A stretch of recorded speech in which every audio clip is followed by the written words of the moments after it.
Kaya mo bang magmahal at ipaglaban ang isang taong minsan ang hinusgahang hindi katanggap-tanggap ng lipunan? Dear Papa Dudut, binabati ko po kayo ang lahat ng ating mga kabarangay ng isang mapagpalang araw. Isa po ako sa mga libu-libong loyal listeners ninyo. At sa totoo lang po ay matagal ko ng balak na magpadala ng aking kwento. Pero palagi pa rin po akong pinangungunahan ng pangamba na baka may makakilala po sa akin na kamag-anak o kakilala. Kaya naman po ang request ko po sana ay itago ninyo ang aking tunay na pangalan. Gayon din ang mga tauhan sa aking kwento. Ako po si Angel, 25 years old at nakatira sa Pasay City. Ako po ang panganay sa 4 na magkakapatid. At maaga pa lamang ay dumidiskarte na po ako para makatulong sa aking mga magulang dahil may kahirapan po ang aming buhay. Ang tatay ko po ay isang jeepney driver samantalang ang nanay ko naman po ay namamasukan bilang isang janitress sa isang kumpanya. Pangarap po ng mga magulang ko na makapagtapos po kaming lahat at gumanda ang aming buhay. At sa kabutihang palad naman po ay wala naman po ang naging pasaway sa aming magkakapatid. At wala po ang naging repeater o bagsakan sa amin. Hindi man po kami katalinuhan pero nairaraos pa rin namin ang aming pag-aaral. Dahil sa sipag at tiyaga. Yun lang po talaga, Papa Dudut. Habang tumatagal ay lalo pong lumalaki ang gastos namin sa pag-aaral. Lalo na noong college na po ako at tumungtong na rin sa high school ang aking mga kapatid. At sa kasamaang palad ay tinamaan din po ang baga ng aming tatay mga 5 years ago. At naging mahina po ang resistensya niya dahil sa araw-araw na pamamasada at paglanghap ng usok sa kalsada. At kahit po gusto ko na nga po siyang tumigil sa pamamasada ng mga panahon na yon, ang sabi niya hanggat hindi pa daw niya kami nakikita na maayos na ang buhay, ay hindi rin daw po siya mapapagod na magtrabaho.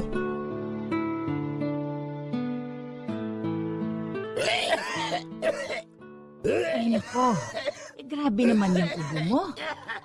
Inumin mo muna itong maligamgam na tubig ha at ipagahanda kita ng salabat para naman maging hawahan yung pakiramdam mo. Mabuti na lang at sakto din na sinigang itong niluto ko ngayon. Huwag ka na kaya mo ng mamasada bukas. Wala ito. Sandali. Inom lang akong tubig. Tatahan lang. Bukas, wala na itong ubo ko. Tay, tama si nanay. Iba na naman yung tunog ng ubo mo ngayon. Baka ma-hospital ka ulit. Hindi. Wala na ito. Naku, huwag mo nang pigilan niyang ubo mo. Ay, siya, sige. Mamasada ka na nga bukas. Pero sa tanghali ka na umalis, ha? Sayang ang pasada. Kalahating araw ang mawawala. Kaysa naman ikaw ang mawala sa amin. Diyos ko naman, Elmer. Mag-isip-isip ka. Oo nga naman, tay. Magpahinga na kasi muna kayo bukas. Ay, hindi ako po pwedeng magpahinga. Mag-e-enrollment na ulit kayo. Kahit isang araw lang yan. Malaking kawalan yan. Huwag na po kayo mag-alala sa gastusin namin sa school. May trabaho naman po ako ngayon eh. Mag-e-endo ka na ulit, hindi ba? At saka, Angel, 2 taon ka na lang bago graduate. Gusto ko na nga rin munang patigilin ka dyan sa pagiging working student mo eh. Para hindi makasagabal sa pag-aaral mo.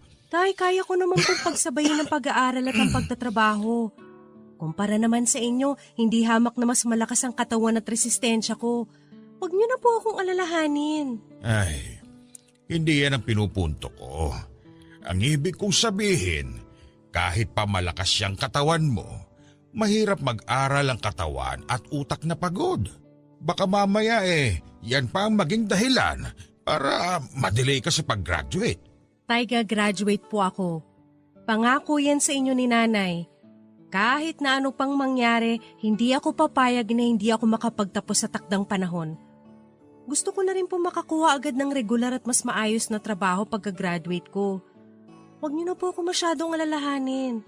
At yung stress, nakakadagdag pa sa sakit ninyo. Elmer, ay may punto naman itong si Angel. Hinay-hinay lang. Ilang araw na naman ulit yung ubo mong yan eh. Baka mamaya tuluyan ang bumigay ang baga mo. Mas malaking gastos yan. Ay nako, wag nga kayong OA. Alam ko ang katawan ko. Kaya ko ito. Saka simpleng ubo lamang ito. Ay nako, ewan ko ba sa'yo? Kailangan pa ba kitang ikadena dito para makapagpahinga ka naman? Nung nagsabog ng sipag at tiyaga ang Diyos, sinalo mo naman lahat. At parang nagdilang anghel po si Nanay Papadudut. Tumuloy pa rin po sa pagbiyahe si tatay sa kabila ng masama niyang pakiramdam. At pag uwi niya sa gabi talagang grabe na ang ubo at lagnat niya. Kinabukasan ay isinugod po namin siya sa ospital kahit pa nanlalaban siya dahil ayaw niyang gumastos. At doon na nga po namin nalaman na nagkatubig na nga po siya sa baga. At dahil nga po sa nangyari ay napagastos po kami ng husto sa pagpapaospital ni tatay. Sa awa naman ng Diyos ay na-discharge naman po siya matapos ang ilang araw at sa bahay nagpagaling na. Pero bago po namin siya nailabas ay kinakailangan naming mangutang sa mga kamag-anak at kaibigan dahil hindi naman pumayag ang ospital na mailabas siya hanggat hindi namin nababayaran ang lahat ng aming bills sa kanila. Ang buong sweldo ko po sa pinagtatrabahuhan ko ay napunta lang sa pagbabayad sa utang. At bukod pa dyan ay tuloy-tuloy pa rin ang gamutan ni tatay. Kaya tuloy-tuloy din ang mga gastos namin. Kaya naman talagang naging desperado po ako ng mga panahon na yon para makakuha kaagad ng trabaho. Pero sa kasamaang palad ay wala po talagang mahanap, Papadudut. Papalapit na po ng papalapit ang enrollment ko at ng mga kapatid ko. At walang-wala na po talaga kami.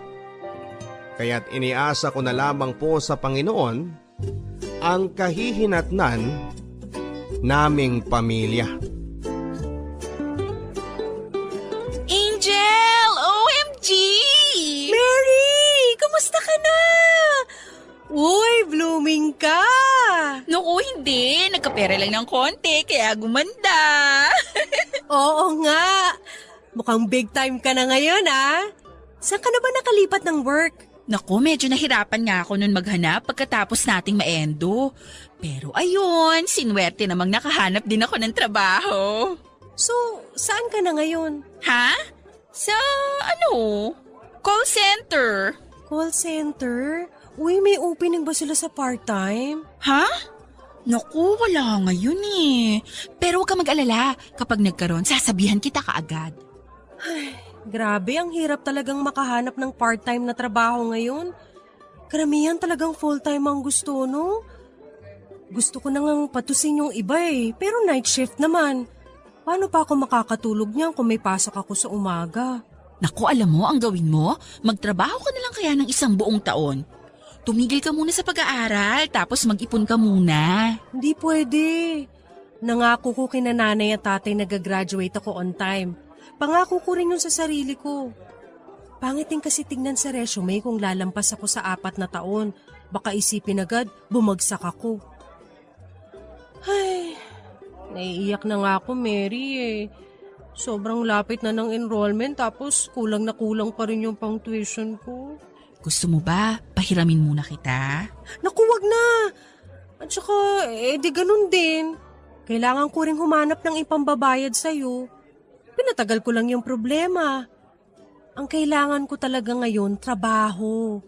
At yung siguradong trabaho na sana. Yung hindi matatapos kada ilang buwan. Tapos hindi ko na naman alam kung saan ako kukuha ng pera. Lalo pa ngayong humina na talaga yung baga ni tatay kakapasada ng jeep. May mga utang pa nga rin kami nung huling na ospital siya eh. Naku, si tatay mo? Kawawa naman. Mary, kung Hindi mo mamasamain ah. Magkano kinikita mo sa call center? Ay. Sige, aaminin ko na, Angel. Hindi ako sa call center nagtatrabaho. Ha? Eh saan? Basta. Bakit? Illegal ba? Hindi naman. Waitress ako sa isang KTV.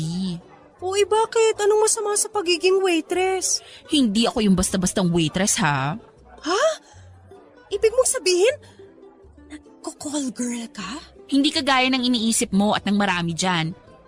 May kliyente kami sa KTV na naghahanap ng mga katibol. Usap-usap lang kami, ganun. Tapos kada oras ang bayad sa amin. Kaya malaki ang kitaan. Malalaki pa kadalasan mag-tip. So, ganun lang. Usap-usap lang. Walang, ano? Wala!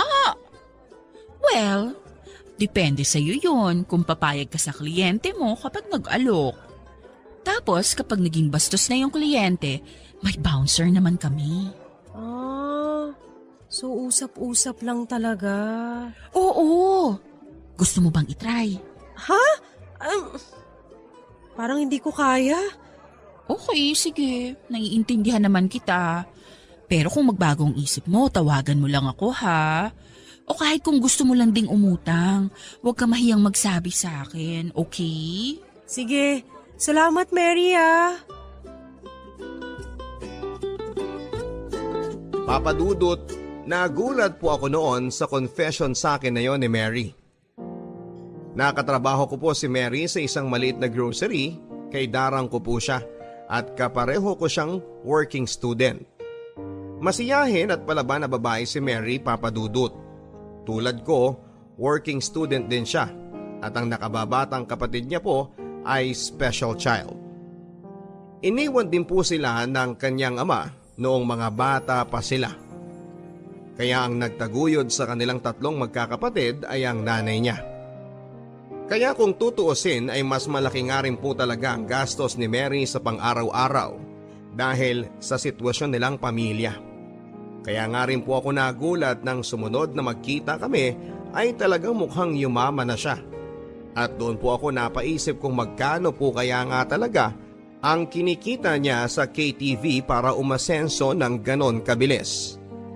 Samantala ay patuloy lang po ako na naghahanap ng trabaho, Papa Dudut. Ni hindi ko naisip na magka-interes ako sa ganong klase ng trabaho. Kahit na po kasi sinabi pa ni Mary na inosente lang naman ang ginagawa nila ng mga kliyente niya. At pinapaniwalaan ko naman po siya. Batay sa pagkakakilala ko sa kanya, ay hindi pa rin mali sa isipan ko ang masamang tingin ng lipunan sa mga KTV girls. Pero nang papalapit na ang enrollment naming magkakapatid, at nagagalit na rin ang mga pinagkautangan namin dahil may mga sarili din silang pinagkakagastusan sa perang ibabayad namin, ay unti-unti na po akong natempt na pumasok na rin sa KTV. At hindi nagtagal ay pumayag na rin po ako. Muli kong kinontak si Mary at sinabi na interesado akong subukan ang ginagawa niyang trabaho. Medyo high class po ang KTV na pinagtatrabahuhan ni Mary, Papa Dudut. Ang suot po nila ay formal, mga nakagown na akala mo ay a-attend ng debut. Karamihan ng mga kliyente ng KTV ay mga foreigner. At nang nag-obserba po ako isang gabi ay nakita ko pong kwentuhan nga lang naman ang nangyayari sa mga kliyente at sa ibang mga KTV girls. Kung meron mang kakaibang nangyayari, mga simpleng landian lang. Doon ko rin nalaman kay Mary na yung iba sa kanila ay nai-love na nga rin sa mga kliyente nila at naging boyfriend o asawa na. At isa na nga si Mary doon na nagkaroon ng boyfriend na gwapo at batang Koreano. Nang makita ko po ang klase ng trabaho na ginagawa nila, ay doon ko na nga po nakumbinsi ang sarili ko na talagang sumabak sa pagke-KTV. Naisip ko na sakto lang din naman po ang pasok doon dahil hanggang alas 3 lang ng madaling araw bukas ang KTV. At pwede pa ako makatulog ng ilang oras bago ang klase ko. Huling 2 taon ko na rin po sa college noon kaya hindi na kasing bigat ng dati ang load na kailangan kong pasukan. Kaya 2 araw bago magsimula ang unang araw ng klase namin ay nagsimula na rin po ako sa pagki-KTV. Inilihim ko ng matindi ang bagay na yon sa aking pamilya. Ang sinasabi ko po sa kanila ay waitress lamang ako sa isang sosyal na restaurant. At dahil malayo din po ang KTV sa bahay namin at sa eskwelahang pinapasukan ko ay naging komportable din po ako na wala akong makakasalamuha na kakilala ko. Ang sabi ko sa sarili ko, 1 taon lang ako dito at pagtungtong ko ng huling taon sa kolehiyo ay may sapat na akong pera para makapag-focus sa pag-aaral.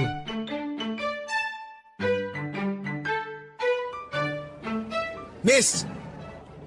Miss! Sandali! Ano yon?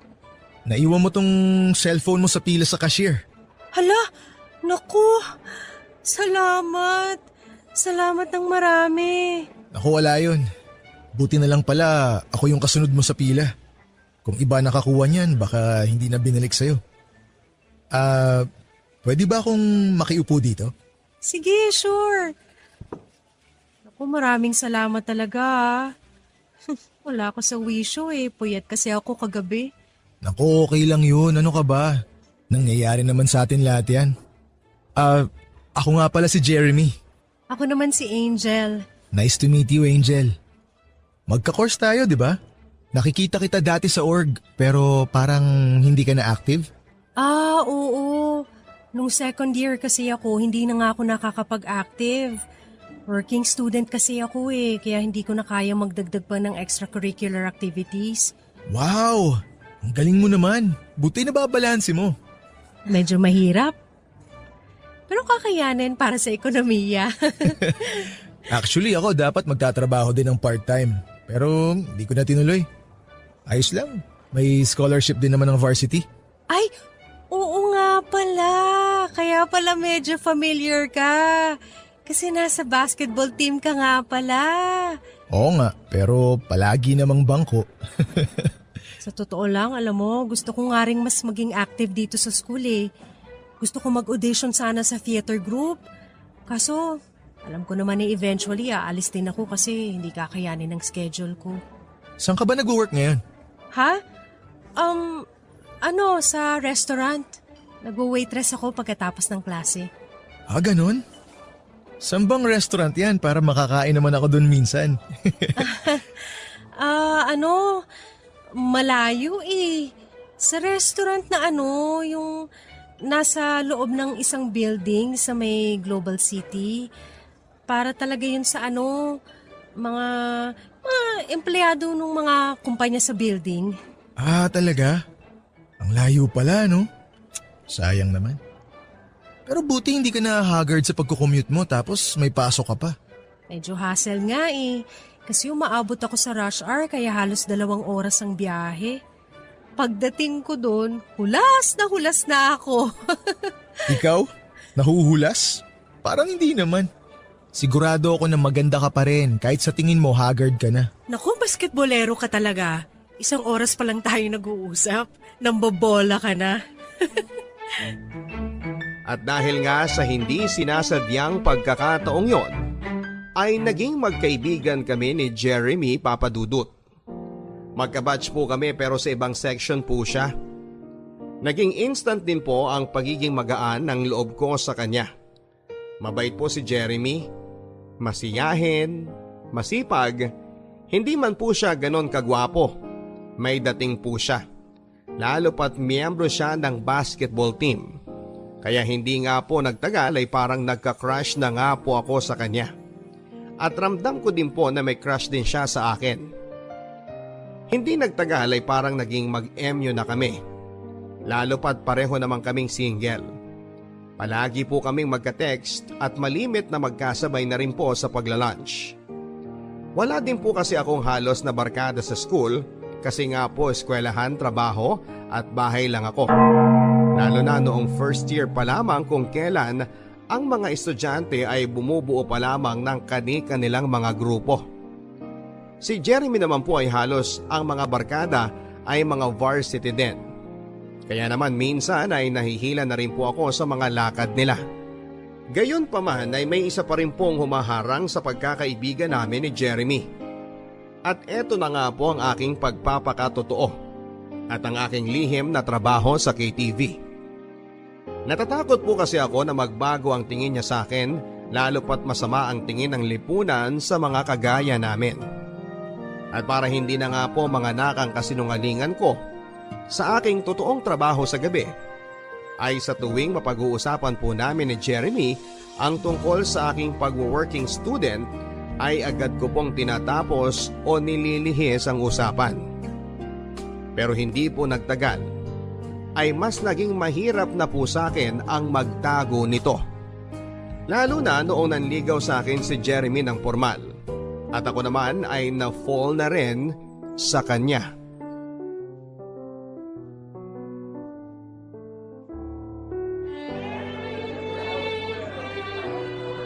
Hoy, dalawa tayo magbabayad dito ha.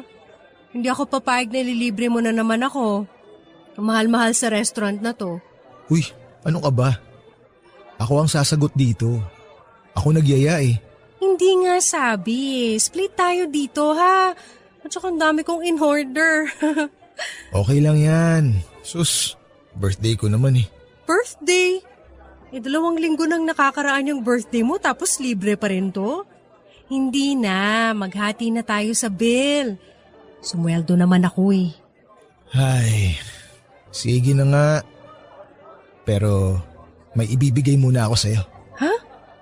Ano yun? Ito, Huh? Bakit may paregalo? Eh wala namang okasyon. basta.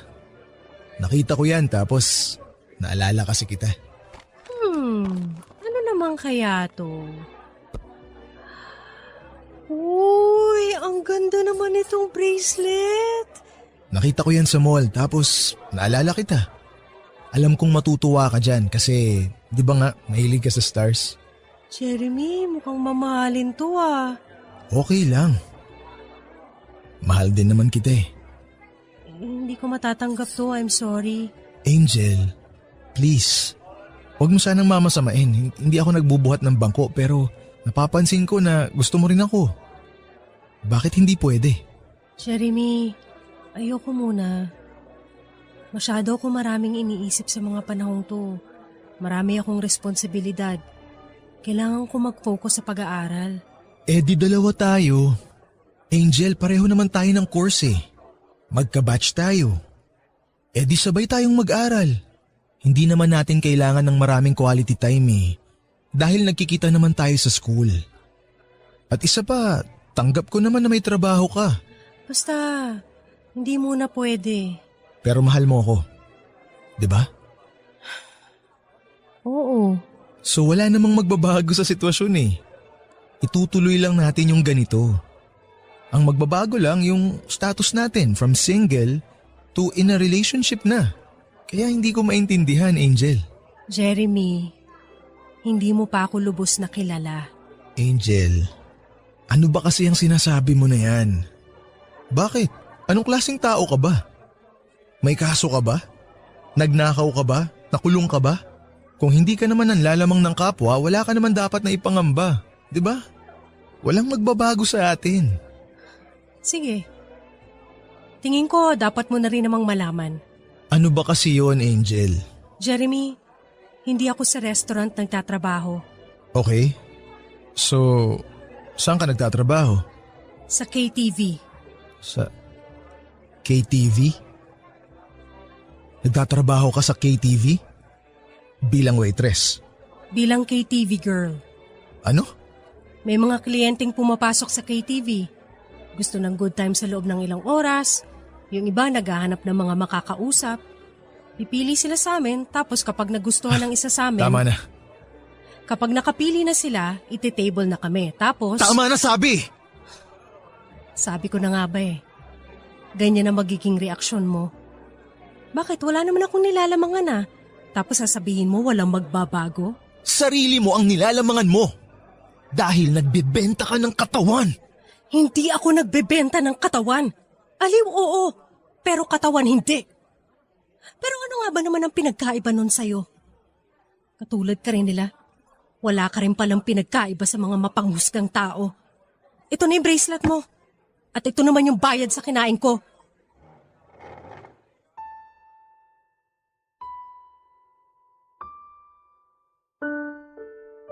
Aaminin ko sa inyo, Papa Dudut, kahit na may pag-aalinlangan ako na magtapat kay Jeremy tungkol sa aking totoong trabaho sa gabi, ay may bahagi sa akin na umaasang maiintindihan niya ako.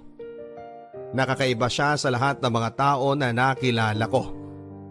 At tatanggapin niya kung sino ako nang walang panghuhusga. Pero hindi pala. Nagkamali pala ako. Hindi po siya naging interesadong marinig kung ano man ang paliwanag ko. Ang kinapitan lamang niya ay nung sinabi kong KTV girl ako at ang mga dati pa niyang maling akala tungkol sa ganong klase ng trabaho. At sigurado po ako na matapos kong sabihin kay Jeremy na KTV girl ako, ang tingin niya sa akin ay napakarumi ko na. Matapos ng insidente yon ay umiwas na po ako kay Jeremy, Papa Dudut. Pero matapos ang isang linggo ay sumubok po ulit si Jeremy na kumontak sa akin at mag-sorry. Pero ako na po ang umiwas. At nung minsang nagkausap kami ng matino, ang sabi niya sa akin ay mahal niya ako. At tanggap na rin niya kung ano man ang trabaho ko. Pero hindi ko na po siya pinagbigyan ng pagkakataon. Ang sabi ko sa kanya, ang isang normal na katulad niya at ang katulad ko ay malabong magkaroon ng isang maayos at tahimik na relasyon. Nagpatuloy po sa pagsuyo sa akin si Jeremy ng ilang linggo matapos ng insidenteng yon, Papa Dudut. At kahit na maraming beses ko na pong pinanlalabanan ang sarili ko, nasagutin siya at makipagrelasyon sa kanya. Naisip kong ang nangyari sa amin ay patikim ng mga posible naming pagdaanan sa future. Sigurado ako na dahil sa trabaho ko, ang isang malaking kailangan niyang panlabanan ni Jeremy ay ang selos at paranoia na magiging loyal ako sa kanya. Kahit na kung sino-sino pang lalaki ang nakakatable ko gabi-gabi. At bukod pa dyan ay magiging bahagi na ng pagkatao ko ang trabaho kong yon sa KTV. At alam kong balang araw ay lalabas din ang bagay na yon sa ibang tao, tulad ng sa mga magulang niya. At kung dumating ang araw na yon, ay hindi po ako sigurado kung kaya pa rin akong ipaglaban ni Jeremy. Nang tumagal ay nagsawa na rin po si Jeremy sa kakahabol sa akin. At ilang linggo matapos yon ay napansin kong palagi na po siyang may kasamang ibang babae. Si Tin, kaklase niya, maganda at fashionista. At doon ko po nalaman na mahal ko nga po talaga si Jeremy, Papa Dudut. Dahil sobrang naging masakit po sa akin ang makita siya na may kasamang iba.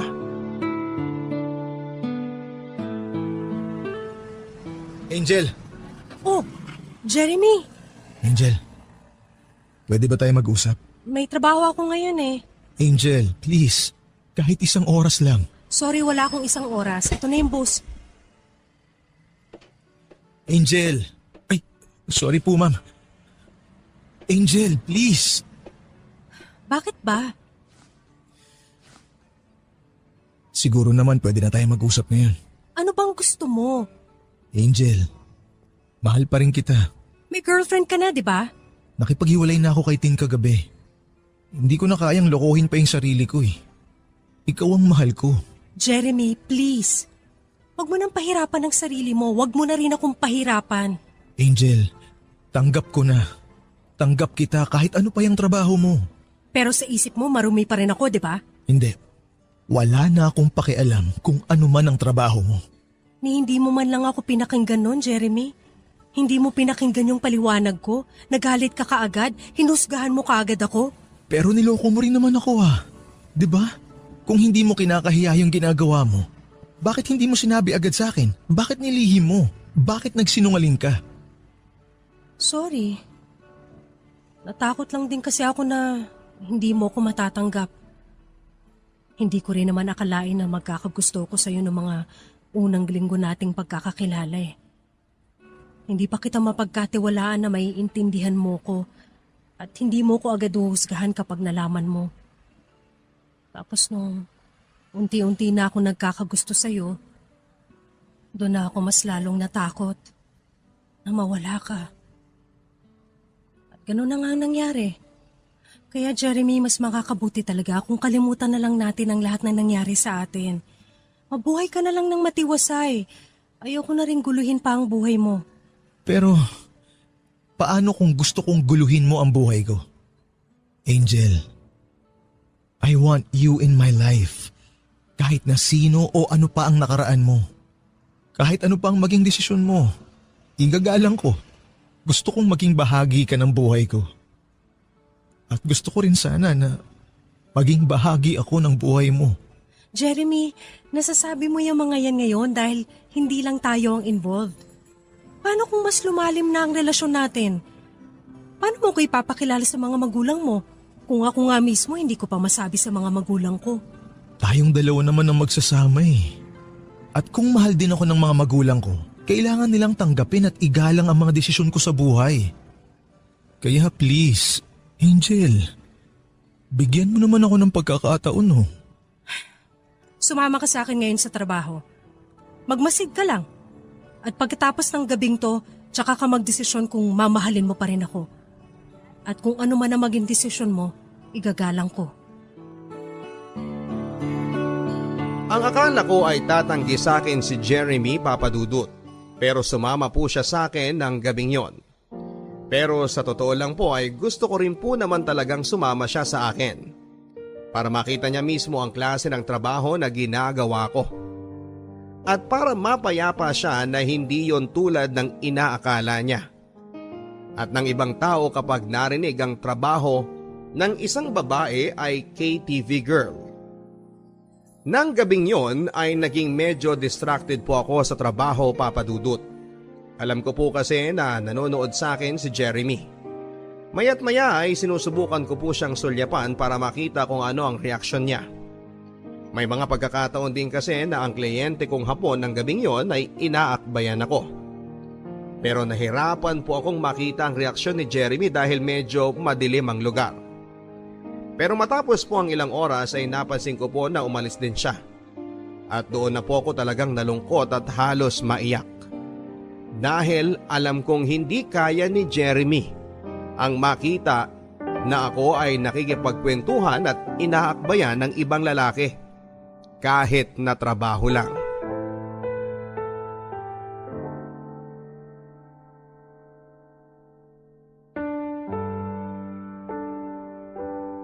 Angel. Jeremy, akala ko umalis ka na. Oh, umiiyak ka ba? Teka, sandali. May nangyari ba sa loob? Hindi. Wala nangyaring masama sa akin. Akala ko kasi umalis ka na. Tahan na. Hindi ako umalis. Nadya ako talaga na maghintay sa'yo dito sa labas. Para hindi na rin ako makagulo sa isip mo. Tuwing napapatingin ka sa akin, napapansin ko nawawala ka sa wisyo eh. Kaya lumabas na lang muna ako sandali. Oh, mukhang bukas pa naman tong coffee shop. Dito muna tayo. Halika, maupo tayo rito. Ano? Kumusta? Hindi mo kaya? Sa totoo lang, hindi ko kaya, Angel. Naiintindihan ko. Pero kahit na ganun, hindi pa rin nagbago ang nararamdaman ko para sa'yo. Ha? Mahal talaga kita, Angel. Ay. Nakita ko naman kanina eh. Malayo yung inaakala ko sa totoong trabaho mo. Sa trabaho nyo, nakita ko na kwentuhan lang naman tsaka pakikipag-inuman ang habol ng mga customer. Habang nandito ako sa labas kanina, nag-research ako. Nakita ko na sa Japan uso rin naman yung ganito. May nakita nga ako na trabaho doon na hihiga lang yung babae tsaka yung customer na lalaki sa kama. Tapos yayakapin lang nung babae yung customer. Yun lang yun. Gusto lang nila yung pakiramdam na may yumayakap sa kanila. Sa totoo lang, Jeremy, karamihan sa mga kliyente namin ganun. Karamihan sa kanila mga foreigner na malulungkot. Mga Hapon, Koreano, mga mahihina dumiskarte sa mga babae. Oo, mayroong mga bastos, pero karamihan sa kanila kita mong mababa ang tingin sa sarili na kailangan pa nila magbayad ng babae para mapansin sila.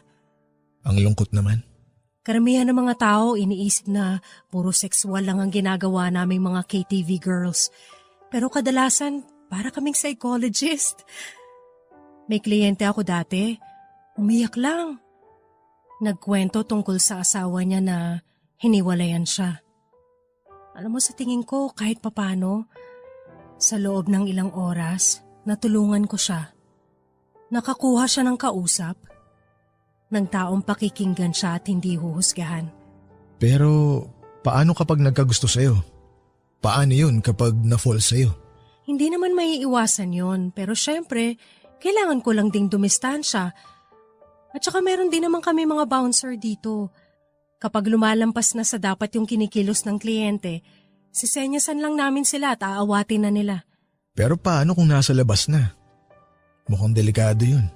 Yun na nga lang. Pero sa awa ng Diyos, ayun, ligtas pa naman ako. Angel, napakabuti ng kalooban mo. At walang nagbago. Mahal na mahal kita. Jeremy, please huwag kang magbitiw ng salita na hindi mo kayang pangatawanan. Angel, hindi ko man kaya na makita ka na may napapasayang ibang lalaki. Pero pag-aaralan ko, pipilitin ko na labanan yung pagsiselos ko dahil mas matimbang ang nararamdaman kong pagmamahal para sa'yo. At kung mahal mo ako, ibibigay ko rin ang buong tiwala ko sa'yo na ako lang din ang mamahalin mo. Mahal din kita, Jeremy. Talaga? Mahal mo ako? So, papayag ka na maging tayo? Sige, susubukan ko. Subukan natin.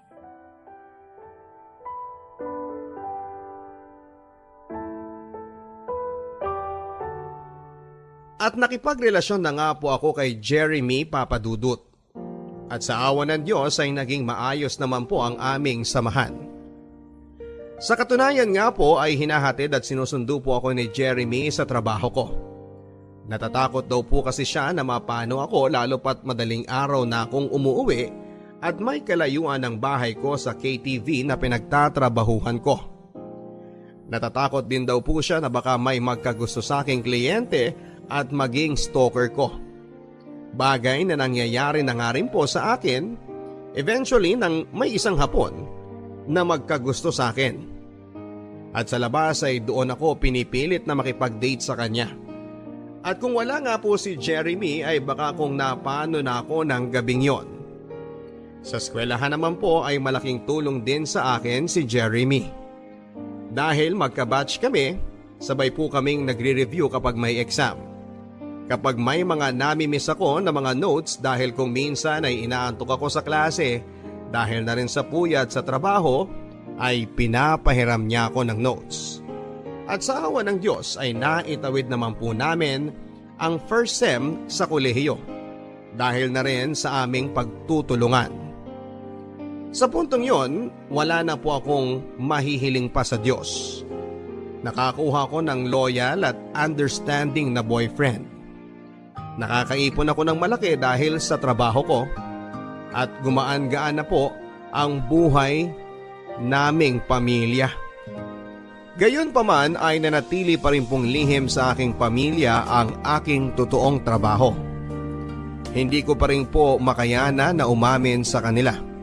Dahil na rin po sa takot na masamain at damdamin nila yon ng husto. Lalo na ang tatay ko. Nasa puntong yon ay labis na rin ang self-pity dahil pakaramdam niya ay wala siyang kwentang ama dahil sa kanyang sakit. Kaya nagpasya ako na ilihim ang aking totoong trabaho sa kanila at dalhin na lamang ang bahaging yon ng aking buhay hanggang sa aking kamatayan. Kahit pa sinabihan ako ni Jeremy na baka mas makakabuti na magtapat na rin ako sa pamilya ko kesa naman sa iba pa nila malaman. Kaya naman nagpasya na rin po ako na hindi ko na nga po paaabuti ng 1 taon ng pagtatrabaho sa KTV. Meron po akong sinet na target na ipon at kapag naabot ko na po yun ay kaagad na rin po ako mag-resign. Alam ko po kasi na habang nagtatagal ako sa KTV at habang may nakakasalamuha ako sa lugar na yon, ay mas lumalaki ang tsansa na marami pa ang makaalam ng aking trabaho. At nang malapit ko na nga pong maabot ang target na ipon ko, ay doon naman po nagbiro ang pagkakataon, Papa Dudut. Akala ko'y napakaswerte ko ng nilalang, pero sa isang iglap ay parang bigla kong dinagukan dahil isang gabi may isa akong hindi inaakalang makakadaumpalad sa KTV. At yon ay si Makoy, ang katim ni Jeremy sa basketball.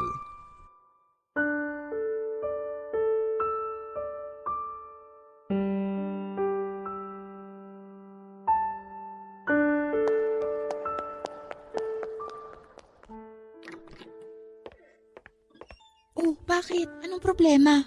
Mary, yung kakapasok lang na kasama ng mga Koreano, kilala ko yung Pinoy na kasama nila. Ha? Si Makoy yun, ka-varsity ni Jeremy. Anong gagawin ko? Eh di wala. Alam na rin naman ni Jeremy ang tungkol sa trabaho mo, hindi ba?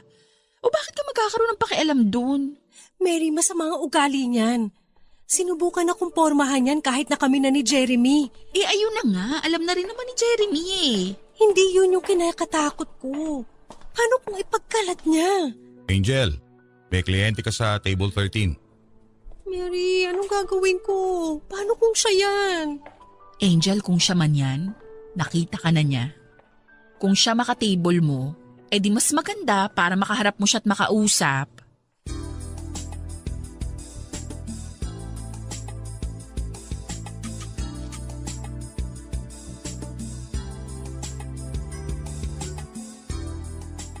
Makoy? Hi, Rose. Dali. Dito ka sa tabi ko.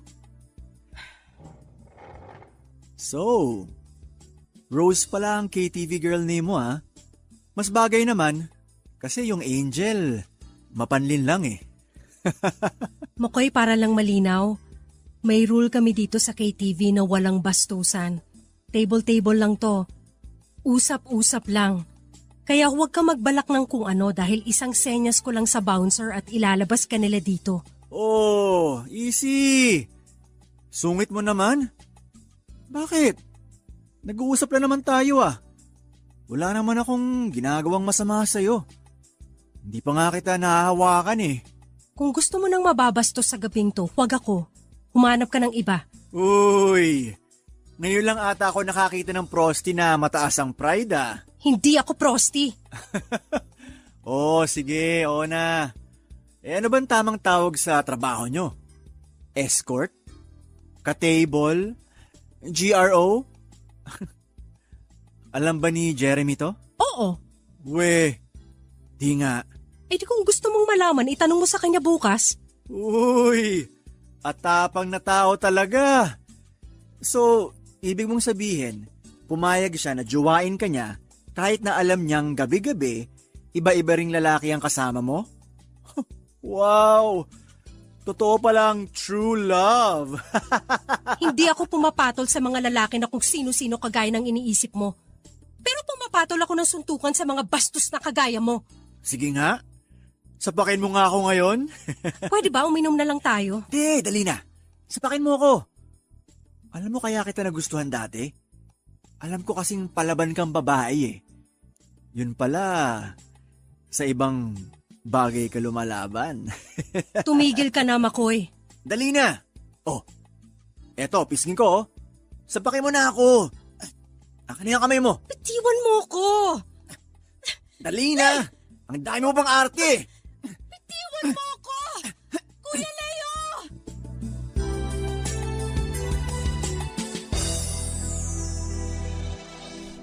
Agad na nirespondihan naman po ako ni Kuya Leo, ang bouncer namin sa KTV ng gabing yon.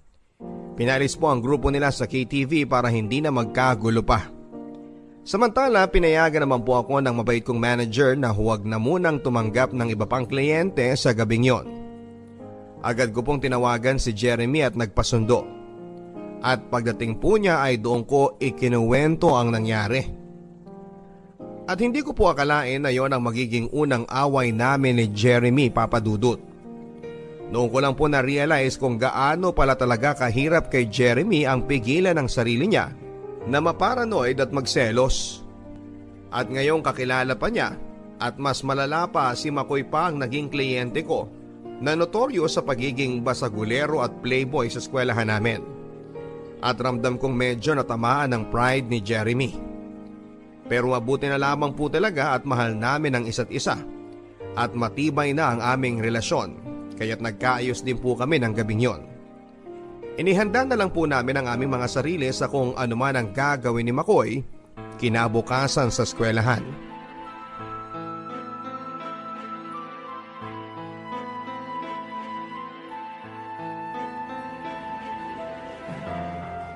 Hi, Rose. Mag-isa ka ata. Pwede ba kitang makatable? Umalis ka na, parating na si Jeremy. Oh, so hindi ka pa niya hinihiwalayan? At bakit naman niya ako hihiwalayan? So hindi mo pa nakwento sa kanya yung nangyari sa atin kagabi? Sinabi ko na sa'yo, alam na ni Jeremy ang tungkol sa trabaho ko, kaya tumigil ka na. Hindi yun. Yung tungkol sa nangyari sa atin, na natikman na kita. Ano? Ano pinagsasasabi mo dyan? Basta ako, ang naalala ko nangyari sa atin kagabi, naghalikan tayo sa KTV. At pagkatapos nun nag-check-in na tayo sa katabing motel. Tanga ka rin talaga, no? Alam ni Jeremy ang totoong nangyari. Sinundo niya ako agad doon. Kakilala niya si Kuya Leo, kakilala niya ang mga katrabaho ko. Kahit ano pang kasinungalingan mo, walang kwenta. Wala naman akong pakialam sa iisipin nyo ni Jeremy eh. Yung mga kabatch natin, yung mga nakakakilala sa inyo, yun ang pwede kong pagkwentuhan ng totoo. Hayop ka talaga? Kaya kung ako sa'yo... Makoy, umalis ka na. Oh, Jeremy! Bakit mo naman ako pinapaalis? Nakikipagkwentuhan lang naman ako dito kay Rose. Kay Angel. Kung ayaw mo ng gulo, umalis ka na. Ayoko naman talaga ng gulo, dude. Kagabi nga, ewan ko. Ang saya-saya ng kwentuhan namin itong girlfriend mo dun sa KTV. Tapos bigla na lang akong nilapitan ng bouncer at pinaalis. Pero alam mo, ngayon alam ko na kung bakit ka nagkagusto dito kay Angel. Ang bango pala nito sa malapitan. Sinungaling ka talagang hayop ka? Totoo naman Langya. Kailangan lang pala bayaran ka para lumambot ka eh. Sana nun pa sinabi mo. Tol, huling pakiusap ko na sa'yo to. Umalis ka na. Teka. Alam ko na. O eto, 1,000. Pwede ko bang makatable tong jowa mo ngayon? Bastos ka talagang hayop ka eh. Uy, pre, tama na yan. Uy, pre, ano ba yan? Tama na. Di ba sinabi ko na tumigil ka na? Ha? Tigilan mo na kami. Dahil kung hindi, mas malala pa dyan ang aabutin mo. Tama na yan. Wow, ha? Ang yabang Alam nyo ba kung bakit ako gustong bugbugin ito? Makoy! Dahil nalaman ko kagabi na itong jowa niya, Ayaw mo talagang tumigil ha? si Angel, anghel sa umaga, prosti sa gabi. Sinabi ko tumahimik ka na eh! Hindi yan totoo. Huwag kayo maniwala sa kanya. Sinisiraan niya lang ako. Pare-pareho po kaming napatawag sa disciplinary office pagkatapos ng malaking skandalong yon sa kantin, Papa Dudut. Nagbanta po si Makoy na idedemanda si Jeremy dahil sa ginawang pananapak nito sa kanya. Pero binantaan ko din po siya, nakakasuhan ko rin siya ng paninirang puri. At dahil nga sa banta ng demandahan at nakaambang na malaking gulo, ay sinubukan na lang din po kaming pag-aregluhin ng mga opisyal sa eskwelahan namin. At bago po kami maghiwa-hiwalay ay pumayag na rin po kami. Pero kahit na nagpa-areglo po kami nila Makoy ay hindi pa rin po namin naiwasan ang kumalat ng chismis na bayarang babae ako sa buong campus. At dahil hindi naman po pwedeng magpa-press release doon o kung ano man ay hindi ko na rin po nadepensahan ang sarili ko. na may kaibahan po ang pagiging prostitute sa trabaho namin sa KTV. Kaya ang ginawa ko na lamang po ay pinabayaan ko na lang. Pinabayaan ko na lamang na mamatay ang issue. Ang naisip ko, total ay 1 taon na lang din naman po ako sa eskwelahang yon, konting tiis na lang. At dahil sa mga nangyaring skandalo ay nagkaroon na rin po ako ng lakas ng loob na umamin sa pamilya ko tungkol sa trabaho ko. Total, matapos ng skandalo kay Makoy, hindi nagtagal ay umalis na rin po ako sa KTV. Nang mga panahon na yon ang naisip ko, kung magsasabi man po ako sa pamilya ko, tapos na ang phase na yon, nagawa ko na. At naging bahagi na lang yon ng aking nakaraan na wala na silang ibang pwedeng magawa kundi ang tanggapin na lamang. At sa awa naman ng Diyos, napaliwanagan ko rin naman po sila at naintindihan din po nila ako. Kahit na noong una ay talagang dinamdam po ito ng mga magulang ko, lalong-lalo na si tatay. Nakagraduate po ako ng college kagaya ng pinangako ko sa mga magulang ko. At sa ngayon ay nagtatrabaho na po ako sa isang international company bilang isang IT specialist. Kami pa rin po ni Jeremy Papadudut. At sa katunayan nga ay binabalak na naming magpakasal sa 1 taon. Hopefully kapag natapos na rin po ang pandemya.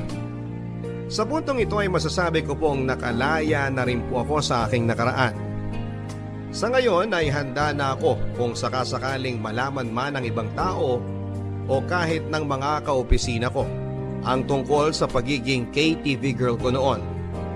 Wala na akong pakialam sa iisipin nila. Ang mahalaga ay tanggap ako ni Jeremy at ng aking pamilya. At higit sa lahat dahil alam kong hindi naman naging kabawasan sa aking pagkatao ang phase na yon ng aking buhay. At naging stepping stone pa yon para ako'y magtapos at makamit kung anuman ang mga bagay na tinatamasa ko sa ngayon. O Papadudut na sanay nang gumawa ng kasamaan sa kapwa. Dahil alam nilang halos lahat ng bagay ay nadadaan na sa pera ngayon. Dear Papadudut, ako po ay isa sa inyong mga solid kabarangay at araw-araw na nakikinig sa inyong programa. Ang kwentong ibabahagi ko po sa inyo ay may pagkamaselan at masasabi kong isang traumatic experience sa buhay ko.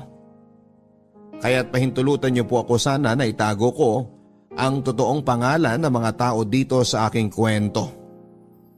Ako rin po ay itago niyo na lamang din po sa pangalang Lilibet. Nangyari po ang karanasan kong ito mga 2 years ago. Noong ako po ay nag-intern sa isang opisina. Huling taong ko na po yon sa kolehiyo. At bahagi po ng aming requirement ay ang mag-OJT sa isang kumpanya na mapipili namin. Ako naman po ay sinuwerte na matanggap sa isang kumpanya na nakabase sa Makati. Scholar po ako at hindi naman po kami ganong kayaman. Kaya't bata pa lamang po ako ay pinangarap ko nang makapagtapos with honors.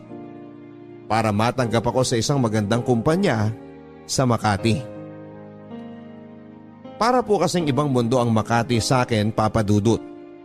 Kapag nadadaan po kasi ako doon at nakakakita ako ng mga magagara at matataas na building, pati na mga empleyadong magaganda, ang mga uniforme at mukhang mga hindi pinagpapawisan, ay nakakaengganyo po sa akin ang husto na pagpursigihan ko nang maging bahagi din ako ng mundong yon.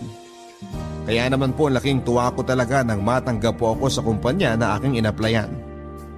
Sa pakiwari ko po noon, yun na ang unang hakbang sa pagtupad ng aking mga pangarap. Kaya pinano ko na rin po na makapag-iwan ng magandang record sa kumpanyang yon. Para kapag nakagraduate na po ako, ay malaki po ang tsansa na ma-absorb o matanggap din ako ng kumpanyang yon. At maging isang permanenteng empleyado nila.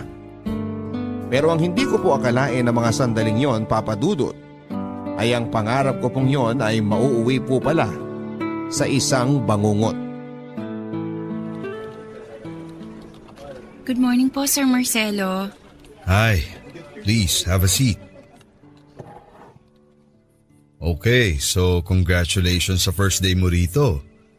And as an intern, for now, ang main duties mo lang naman dito sa department ay mag-file ng mga resume, mga data entry task, and some small errands like photocopying papers, tumawag sa restaurants kapag may meetings at kailangang magpa-deliver, mga ganun. Okay. Copy po, sir. Alam ko medyo parang wala pang silbi masyado yung mga ganyang bagay. Pero syempre, intern ka pa lang eh. Medyo mahirap din naman bigyan ka ng mas mabigat na responsibilities dito sa department. But then again, kahit na ganun pa lang ang ibibigay naming responsibilities sa'yo, ang maganda naman dyan, makakapag-observe ka na rito at ma-feel mo na ang culture na magtrabaho sa isang kumpanya. Okay lang naman po sa akin yun, sir. Based kasi dito sa resume mo, mukhang achiever ka sa school nyo. So baka mabore ka sa mga ipapagawa namin sa'yo dito. Okay lang po talaga yun, sir. Alam ko naman po lahat ng bagay kailangan munang magsimula sa maliit. Tapos kapag pinagbuti mo yon, tuloy-tuloy na rin po ang pag-angat mo sa corporate ladder. Good, good. I like you already. And you know what? Let's see. Baka nga ilang linggo pa lang mabigyan na kita ng mas mabigat na responsibility. I could definitely use a personal secretary right now. Okay po, sir. Pagbubutihan ko po. So, tell me something about yourself. Siyempre, magkaka-work na tayo dito.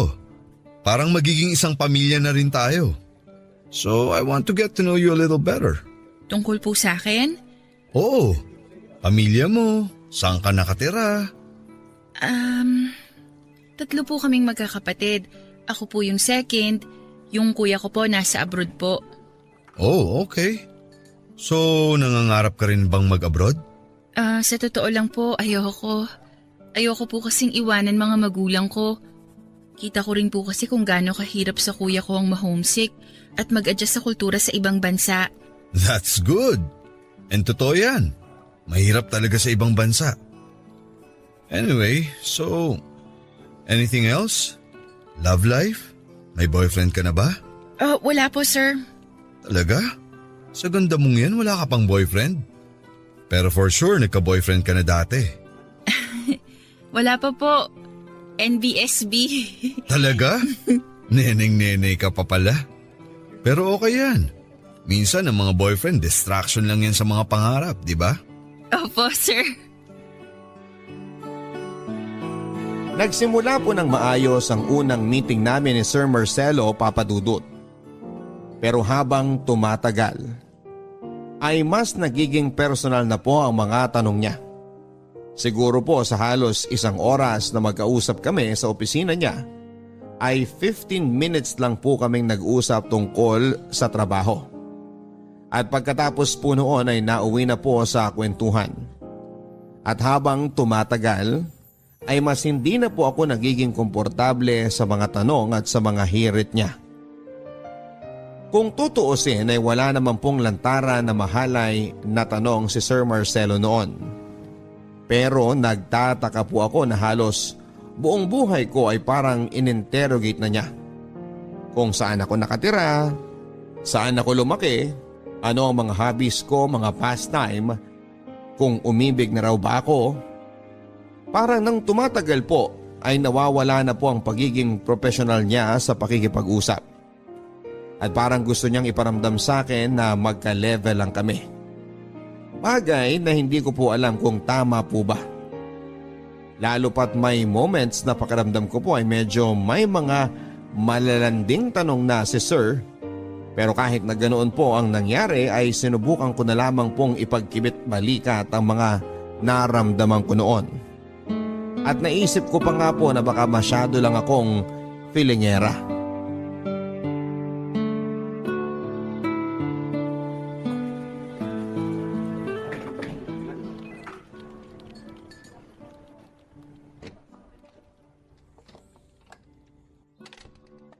Sir, tawag niyo po ako? Oo. Pakikuha nga yung stack ng folder sa cabinet. Okay po.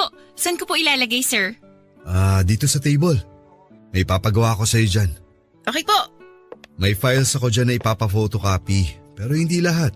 Okay po. Teka nga, Puntahan na lang kita dyan para maipakita ko. Okay po. Yan. Dito ako sa likod mo para mapakita ko sa'yo. Patingin nga muna nito. Ang bango mo naman, Lilibeth. Teka. Hindi itong folder na to. Teka, ito. Ipa-photocopy mo tong 5 pages na to. Okay po, sir. Ito rin. Etong lahat ng laman nito. Anong pabango mo? Po? Hindi nga po ako nagpapabango eh. Baka yung conditioner ko po. Kaya pala ang ganda rin ng buhok mo. Maalaga ka pala talaga sa katawan. Eto rin. Ipa-photocopy mo yung first 5 pages nito. Okay po. Teka, natatandaan mo ba kung alin sa mga to ang ipapa-photocopy mo? Opo. Sige nga, ano? Ano po?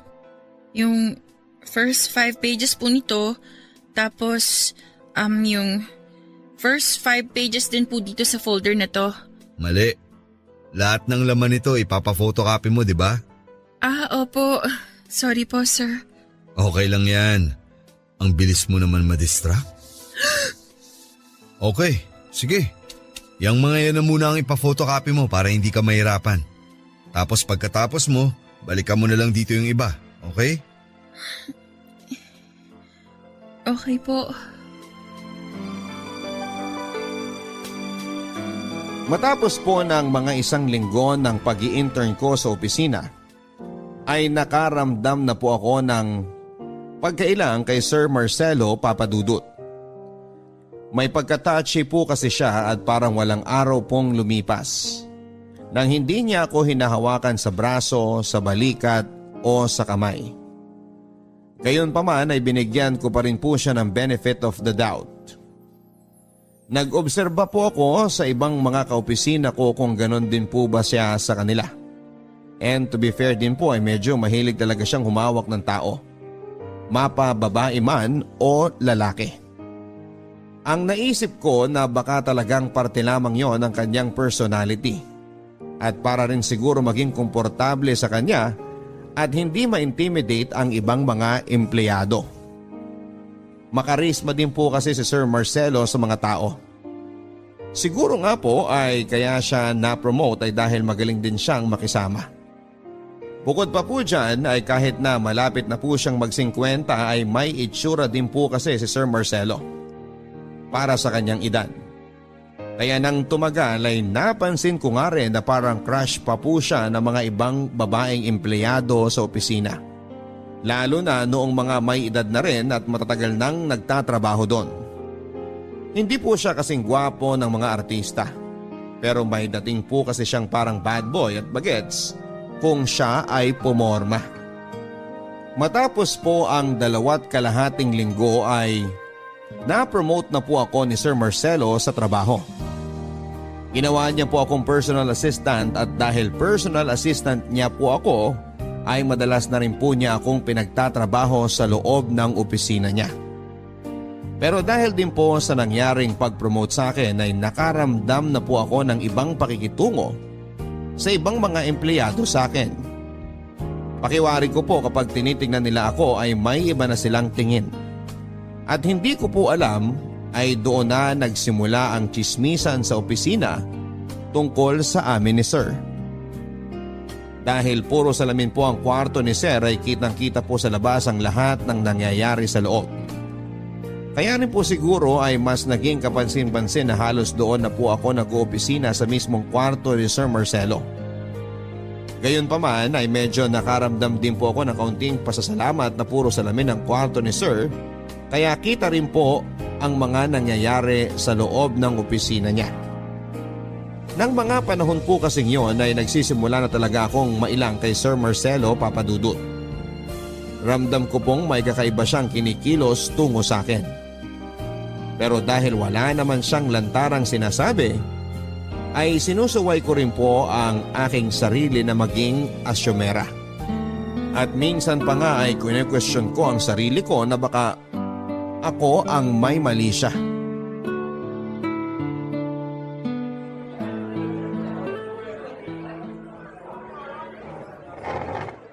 Sige, dito ka na umupo. Thank you po, sir. I'll have a 500-gram medium rare Wagyu cubes and red wine. Okay po, sir. And ma'am? May salad na lang siguro. Try mo yung Caesar salad nila. Masarap. Sige po, sir. Yun na lang po. Okay, thank you.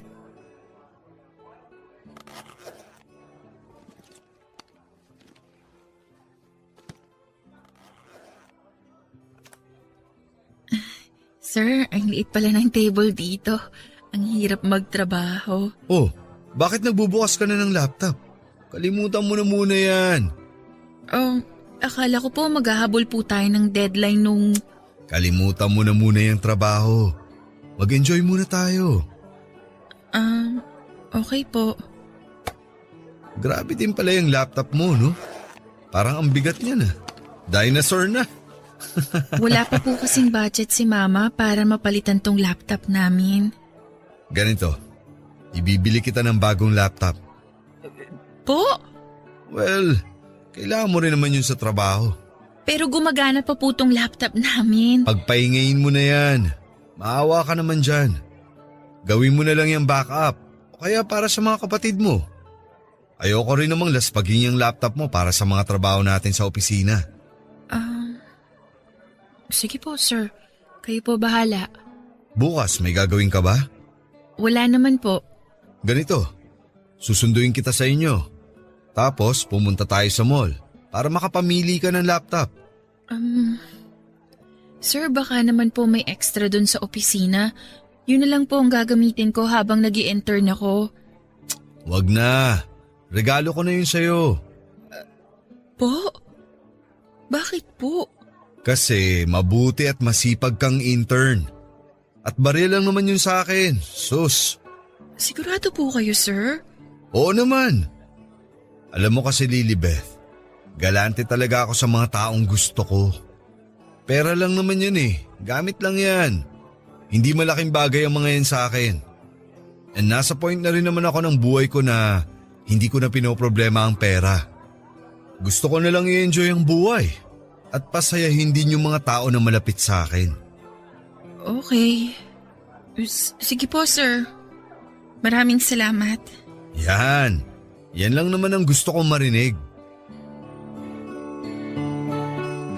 Nang sinabihan po ako ni Sir Marcelo na ibibili niya ako ng laptop dahil nagustuhan niya daw ang performance ko bilang intern. Matapos lamang ng halos isang buwan na pag-i-intern. At habang kumakain pa kami sa isang mamahalin na resto na kaming dalawa lang ay naging iba na po talaga ang pakiramdam ko, Papa Dudut. Pero sa puntong yun po talaga ay pinapaniwala ko pa rin ang sarili ko na baka talagang galante lang si Sir Marcelo. Lalo pat pagkatapos naman namin kumain ay totoo nga naman na nagtrabaho pa rin kami ng kaunti sa resto. Kinabukasan ay natuloy nga po kami sa lakad namin ni Sir Marcelo. Sinundo niya po ako sa bahay namin gamit ang kanyang magarang kotse. At tumuloy na nga po kami sa isang tindahan ng electronics para ibili ako ng laptop. Umabot po sa 50,000 ang binili sa aking laptop ni Sir Marcelo, Papa Dudut. Sa katunayan ay napagkamalan pa nga po kaming magtatay sa shop. Bagay na parang hindi kinatuwa ni Sir Marcelo. Gusto ko na nga pong tanggihan ang laptop dahil naging iba na po talaga ang pakiramdam ko noon. Pero hindi na po ako pinatanggi ni Sir Marcelo at sinabihan akong wala lang daw sa kanya ang halagang yon.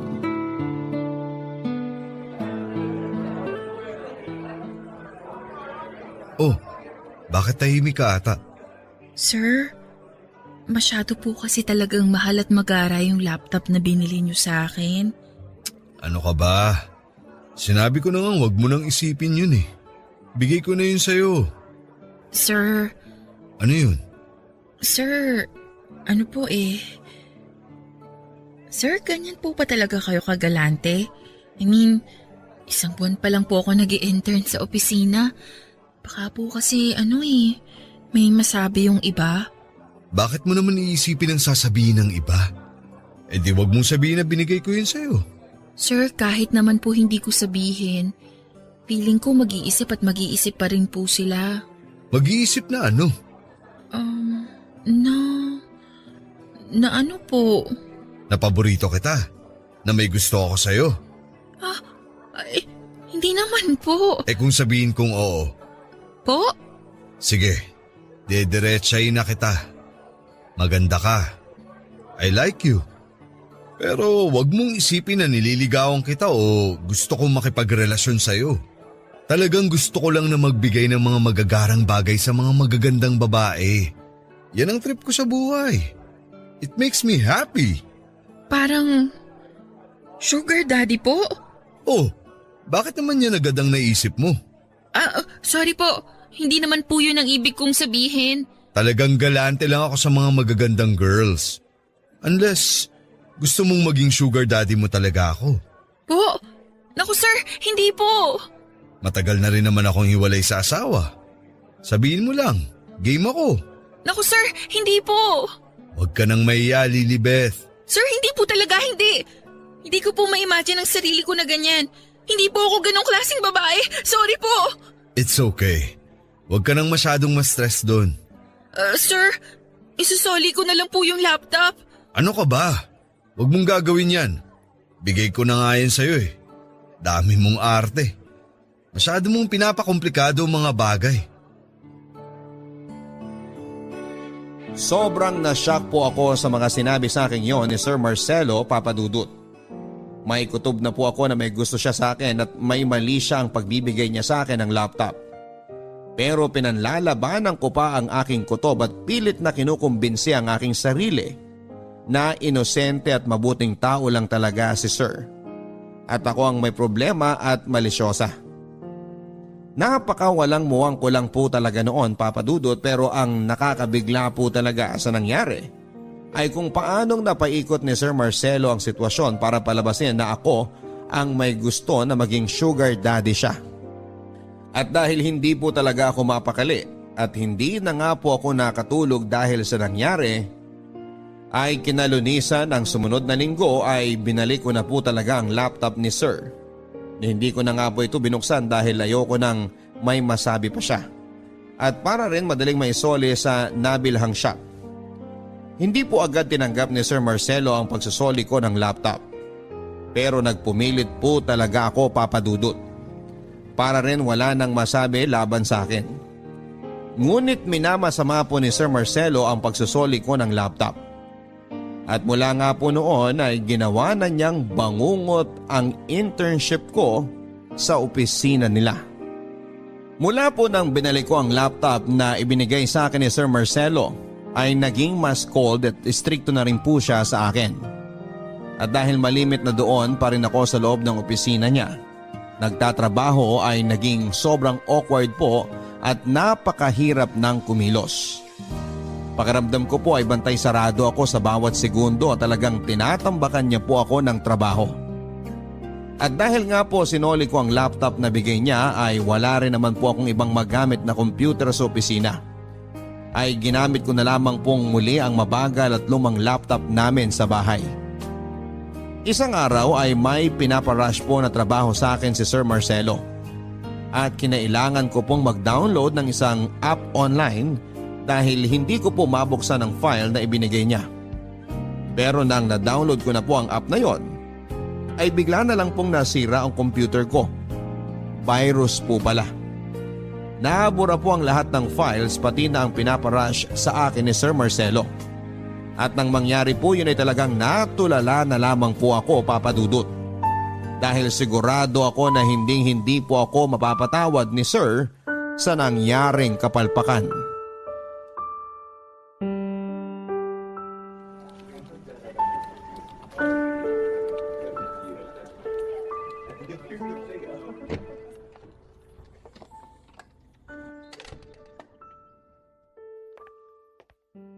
Sir?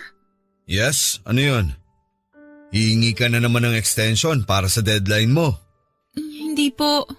Good, dahil kailangan ko na yung full report. Sir, yun nga po eh. May problema po. Ano? Sir, yung laptop ko po kasi Nasira. Nabura po lahat ng files. Ano? Sir, pasensya na po, sir. May baka po ba kayo ng mga files na yun? Mag-OT na lang po ako. Hindi po ako uuwi hanggat hindi ko po natatapos yung report. Wala akong backup files ng mga yon. Sir, sorry po, sir. Ay, you really are turning out to be such a disappointment, Lilibeth. Ang ganda-ganda ng performance mo nung nag-start ka dito sa opisina. Ngayon, kabaligtaran ang nangyari. Unti-unti kang nagiging tamad at ang dami mong dahilan. Ilalagay mo pa ang department ko sa alanganin. Sir, sorry po. I'm sorry. Kailangan kong i-report to sa school mo. Sir, please, sir. Bigyan niyo pa po ako ng isa pang chance. Isa pang chance? Paano ka makakabawi sa ginawa mong to? At 1 linggo na lang ang natitira sa internship mo dito. Hindi ka na makakabawi. Ibabagsak kita. Sir, please. Parang awa niyo na. Huwag niyo akong ibagsak. Mawawala po yung scholarship ko, sir. Napaka-arte mo kasing babae ka eh. Binigyan na kita ng laptop, isinoli mo pa sa akin. Masyado ka kasing nagmamalaki sa akin. O ayan ang nangyari. Wala naman sana tayo sa sitwasyong to kung yung laptop na isinoli mo sana ang ginagamit mo. Paano ngayon to? Magmumukha akong tanga dahil hindi ko maipapasa yung report on time. At since wala akong backup nun, kakailanganin kong humingi ulit ng copy. Di ba? Ang laki mong perwisyo. Sir, I'm so sorry. Pasensya na po talaga. Sir, kahit ano po gagawin ko. Mag-OT po ako dito. Kung anong kailangang ipagawa dito sa opisina gagawin ko. Huwag niyo lang po akong ibagsak, sir. Ay, sige. Bibigyan kita ng pagkakataon. Sumama ka sa akin sa Sabado. May business trip ako. Po? Yung sa Tagaytay po? Oo, bakit?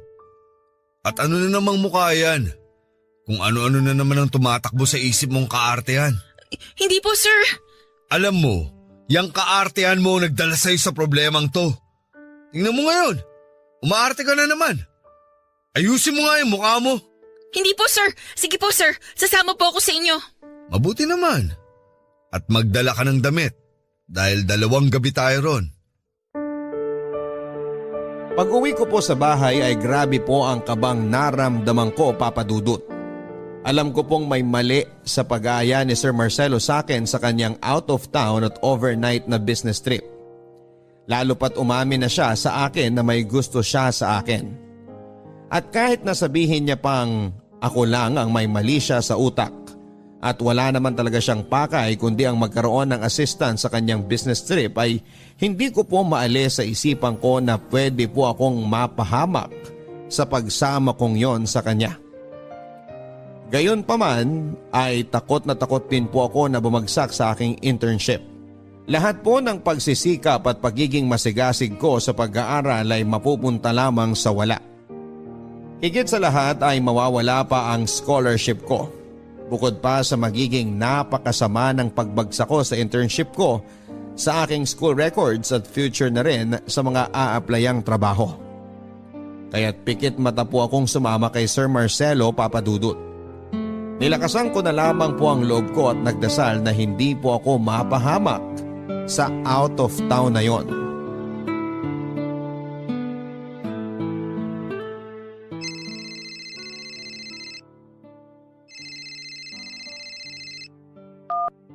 Hello, sir? Lilibeth, pumunta ka dito sa kwarto ko. Po? Bakit po, sir? Mag-briefing lang muna tayo sandali. Sige po. Okay po. Diyos ko, protektahan niyo po ako.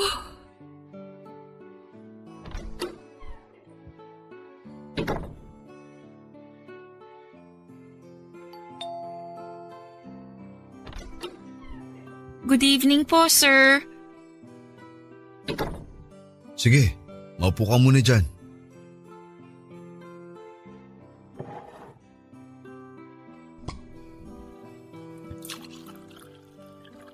Oh, uminom ka muna. Sir, hindi po kasi ako umiinom. Relax. Mababa lang alcohol content niyan. At matamis yan. Gusto yan ng mga babae. Okay po. O di ba? Masarap? Opo. Sir, tungkol po ba saan yung briefing natin? Ano po bang itinerary ninyo bukas? Wala na. Tapos na lahat ng meeting ko ngayon. Ganun po ba? So, uuwi na po tayo bukas? Hindi pa. Po? Bakit po? Nag-book talaga ako ng ekstrang araw at gabi para makapag-relax. Besides, last week mo na next week sa internship, hindi ba? So, treat ko na rin to sa'yo. Okay po. Sige lang, uminom ka pa. I-celebrate natin ang pagtatapos mo ng internship at pagkapasa mo. Talaga po, sir? Pasado na po ako. Oo. Salamat po. Salamat po ng marami. O sige, uminom ka lang dyan. Sabahin mo ng mga cold cut and cheese dyan. Masarap yan ang magkasabay. Magsi-CR muna ako. Okay po, sir.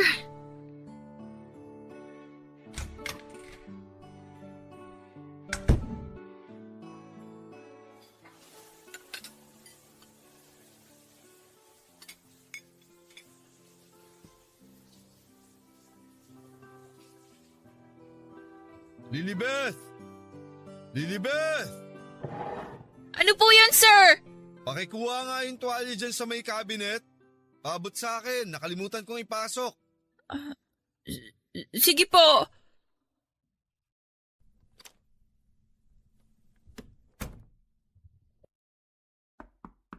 Sir, ito na po yung tuwalya ninyo. Salamat. Diyos ko! O bakit? Ngayon ka lang ba nakakita ng hubad na lalaki? Iabot mo sa akin ang tuwalya. Ito po. Sir! Huwag po, sir! Ang dami mo talagang arte. Kaya gustong gusto kita eh. Huwag po, biniwan niyo ako! Dami mo arte! Halika nga rito. Sasama-sama ka sa akin dito tapos ngayon mag-iinarte ka? Tumingin ka na kakaarte! Alam ko namang gusto mo rin eh. Ha? Ayoko sabi eh!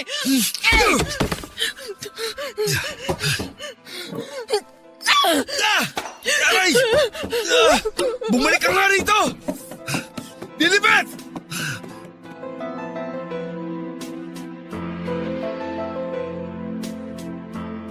Kumaripas po ako ng takbo, Papa Dudut. Dumiretso po ako sa kwarto ko sa hotel at takot na takot ako at hindi ko malaman kung ano ang gagawin. Gusto ko na po sanang umalis agad-agad ng gabing yon, pero na-paralyze po ako sa takot dahil kung ano-ano na po ang tumakbo sa utak ko. Paano kung abangan ako ni Sir sa labas? Paano kung umalis ako pero mapahamak naman ako sa biyahe pa uwi? Nasa Tagaytay po kami at hindi ko po alam kung paano ako makakabalik ng Maynila sa oras na yon. Gusto ko rin pong tawagan ang nanay ko pero ayaw ko rin naman po siyang mag-alala. At alam ko rin naman po na wala rin siyang magagawa dahil malayo siya at wala din naman kaming sasakyan. Kaya tinawagan ko na lamang po ang best friend ko at kinuwento sa kanya ang nangyari. Sa kanya na lamang po ako maguluhol at nagsabi ng lahat ng aking mga dinadala. Hindi na rin po ako nakatulog ng gabing yon, Papa Dudut, at talagang naghintay na lamang po ako sa pagsikat ng araw. Hindi na rin po ako dumaan sa lobby kahit pa nag-iwan ako ng ID dahil natakot din po ako na baka sabihan pa si Sir Marcelo dahil siya ang nagpabook ng kwarto ko. Pagkalabas ng hotel ay sinuwerte naman pong nakahanap kagad ako ng tricycle at nagpahatid na agad ako sa bus station. Nagtaka po ang pamilya ko nang bigla na lamang po akong umuwi sa bahay ng araw na yon. Pero hindi ko na rin po muna ikinuwento sa kanila ang mga nangyari. Dahil ako rin po mismo ay na-trauma sa lahat ng mga na-experience ko. Pero laking gulat ko po nang nakatanggap po ako ng tawag mula sa hotel at sinisingil ako sa bayad ng kwarto. Hindi po pala binayaran ni Sir Marcelo ang kwartong inukop ako. At ang malala pa niyan ay may kamahalan pa ang bayad. Bukod pa dyan ay nalaman ko sa kanila na nag-imbento pala ng kwento si Sir Marcelo at sinabi na pinagtangkaan ko raw ang buhay niya. Dahil dito ay napilitan po akong magkwento sa hotel staff sa nangyaring attempted rape sa akin. Pero dahil masyado na rin pong masalimuot ang nangyari, ay iiwan na lang daw nila sa amin ang sampahan ng kaso. At magko-cooperate na lang daw sila sa investigasyon kung sakaling magkaroon man ng demandahan.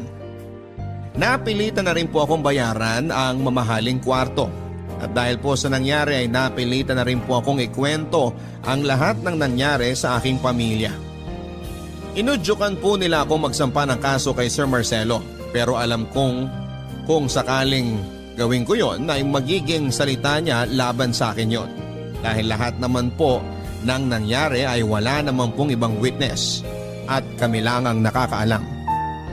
Gayon pa man ay nilakasan ko na rin po ang loob ko at nagpasama na rin po ako sa kaibigan ko na mag-report sa pulis sa tungkol sa mga nangyari.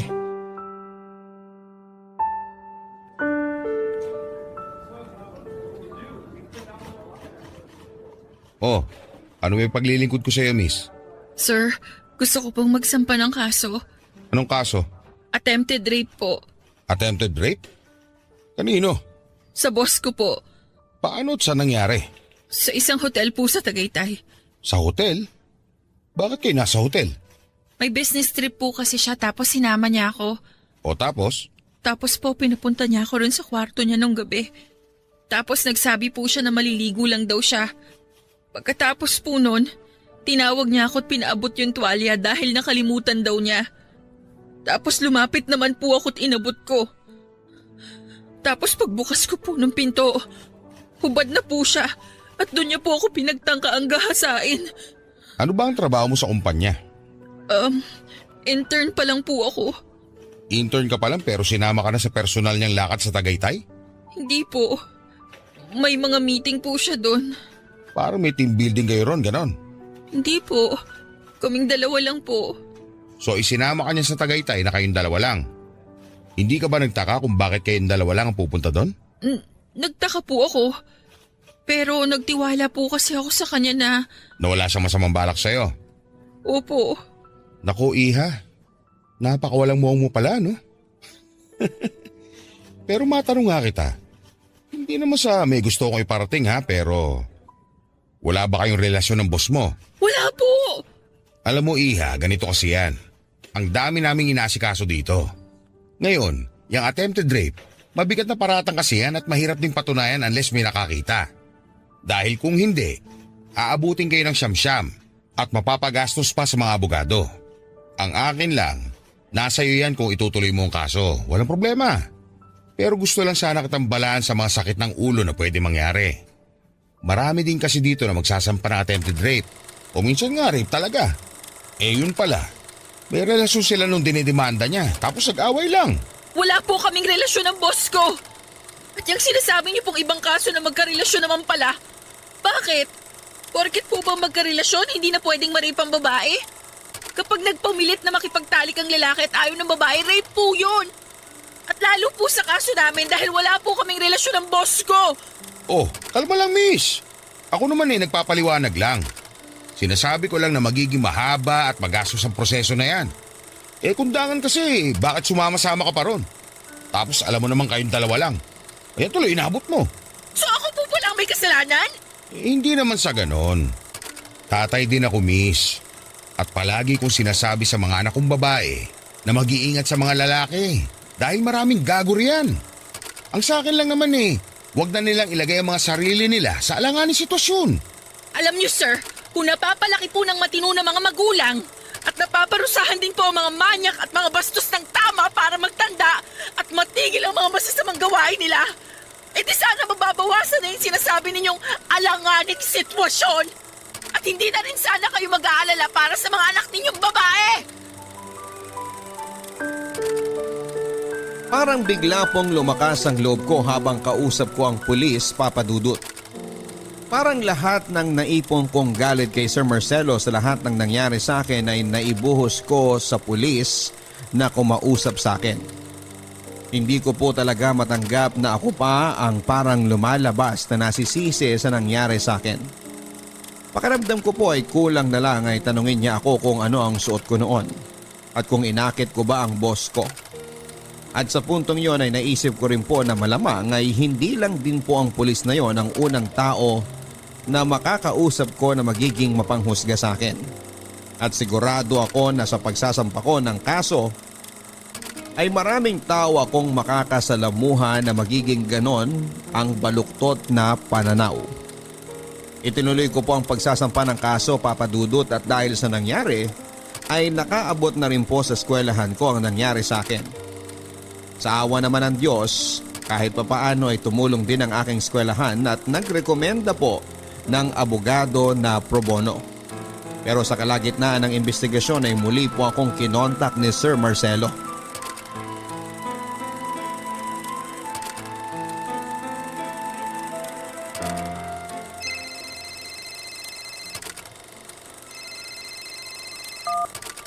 Hello? Lilibeth, Sir Marcelo? iatras mo na yung kaso mo dahil alam mong matatalo ka lang. Hindi. Hindi ko iatras ang kaso. Magkano bang gusto mo? Magkano? Huwag niyo na ako kung bastusin. Tama na yung minsan na akong pumayag na magpabastos sa inyo. Ibang-iba ka na dun sa tatay-tahimik na Lilibeth nung bagong pasok ka sa opisina. At dapat po, noon pa ako nanlaban sa inyo. Nanlaban? Saan? Anong pinagsasabi mo? Ayan na naman kayo eh. Hanggang ngayon, binibilog niyo pa rin ang utak ko. Dapat nakinig ako sa kutob ko noon eh. Maang-maangan pa kayo na wala kayong gusto?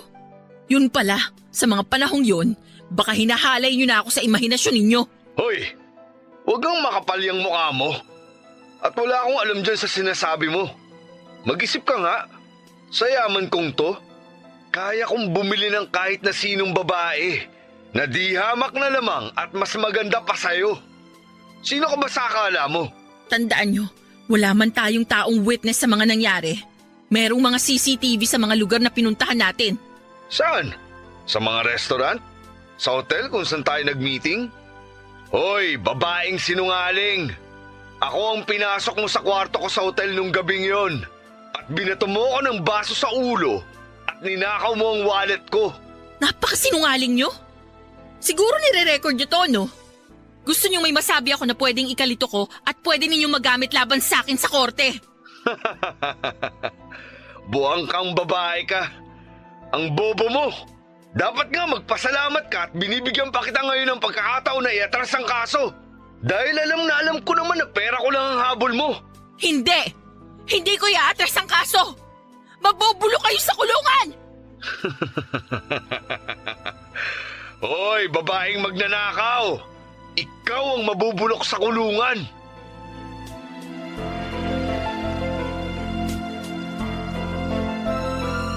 Matapos po akong tawagan ni Sir Marcelo ay nanumbalik pong muli ang takot ko, Papa Dudut. Parang bigla pong naglaho ang lahat ng naipong kong lakas ng loob mula nang nagsampa ko ng kaso sa kanya. Huling beses ko po kasi siyang nakausap ng personal ay noong gabi na pinagtangkaan niya akong halayin. At nang marinig ko pong muli ang boses niya ay parang biglang sumaping muli sa akin ang lahat ng takot at pangamba na naramdaman ko ng gabing yon. At lalo pa pong nadagdagan ng aking takot sa mga lumabas sa bibig niya sa pag-uusap namin yon. Ni hindi man lang po siya nasamid habang sinasabi niya ang mga salitang pawang kasinungalingan lang. Talagang bihasang-bihasa na po siya sa pagsisinungalin, Papa Dudut. At mabilis kong naramdaman kung gaano po kalakas ang kayamanan ng aking binabangga. At hindi nga po malabo na bumaligtad pa ang kaso at ako pa ang makulong sa ibinibintang niya sa akin na robbery. At dumating nga po sa punto na ako na rin po mismo ang sumuko, Papa Dudut. Hindi na po kinaya ng puso ko ang mga akusasyon at pagbabaligtad na mga pangyayari na pinapalabas ni Sir Marcelo at ng kanyang abogado. Ako na nga po ang pinagtangkaang halayin habang tumatagal ay parang ako pa ang napapahiya sa mga ibinibintang nila. at labag na labag man po sa loob ko. Lalo pat matapos ng lahat ng aking pinagdaanan at ng aking pamilya ay nakipag-ayos na lamang po ako sa kanya. Hindi man po maganda ang kinalabasan ng kwento ko ay nagpapasalamat pa rin po ako sa inyo sa pagkakataong ibinigay ninyo para mailabas ko ang lahat ng aking kinikimkim sa loob ng 2 taon. Sana kahit na dito man lang sa inyong programa ay maisiwalat ko ang totoong nangyari. Nakatago man ang aming mga totoong pangalan ay parang malaking tinig na rin po ang nabunot sa aking dibdib, Papa Dudut. Matapos kong mailahad dito ang lahat ng totoong nangyari. At sana po ay magsilbi na rin pong paalala sa mga tao kung gaano ka-unfair ang mundo. Malas talaga kapag ikaw ay pinanganak na mahirap at walang koneksyon sa lipunan. Samantalang ang mga mayayaman ay tila malayang nagagawa ang lahat ng nais at kapritsyo nila.